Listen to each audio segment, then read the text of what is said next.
समोर दिसणारी ही जागा फक्त एक सबस्टेशन नाही, तर ही भारताच्या पॉवर ट्रान्समिशन नेटवर्क मधील एक अत्यंत महत्वाचा इम्पॉर्टंट पार्ट आहे। इथून हजारो मेगावॅट वीज सुरक्षितपणे नियंत्रित आणि प्रसारित केली जाते। नमस्कार मित्रांनो, मी महेश भोई। आज आपण पाहणार आहोत 400 केव्ही सबस्टेशनची ओव्हरव्ह्यू, जिथे आधुनिक इलेक्ट्रिकल इंजिनिअरिंग आणि पॉवर सिस्टम टेक्नॉलॉजी एकत्रित काम करतात।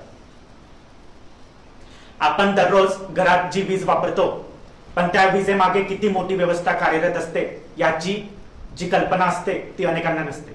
पॉवर प्लांट्स मध्ये निर्माण झालेली वीज शेकडो किलोमीटर अंतरावर पोहोचविण्यासाठी हाय व्होल्टेज ट्रान्समिशन सिस्टम वापरले जाते। या संपूर्ण सिस्टम मध्ये 400 केव्ही सबस्टेशन अत्यंत महत्वाची भूमिका बजावते। माझ्या मागे दिसणारी हे जे पॉवर ट्रान्सफॉर्मर्स आहे, हे व्होल्टेज लेवलचे रूपांतर करून पॉवर ट्रान्सफर अधिक कार्यक्षम बनवतात। तर सर्किट ब्रेकर्स ग्रिड मध्ये फॉल्ट निर्माण झाल्यास काही मिली सेकंड्स मध्ये सर्किट आयसोलेट करून सिस्टमचे संरक्षण करतात। याशिवाय current transformer, potential transformer, isolators, protection relays आणि लाइटनिंग अरेस्टर्स सारखी महत्वाची उपकरणे सतत कार्यरत असतात। ही सर्व उपकरणे मिळून ग्रिडची रिलायबिलिटी, स्टॅबिलिटी आणि सेफ्टी सुनिश्चित करतात।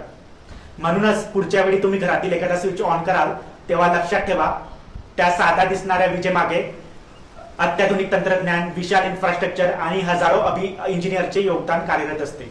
आणि त्यामध्ये 400 केव्ही सबस्टेशनची भूमिका ही अत्यंत महत्वाची आहे। मी महेश भोई। अशाच इलेक्ट्रिकल इंजिनिअरिंग आणि पॉवर सेक्टर संबंधित माहितीपूर्ण कंटेंटसाठी फॉलो करा।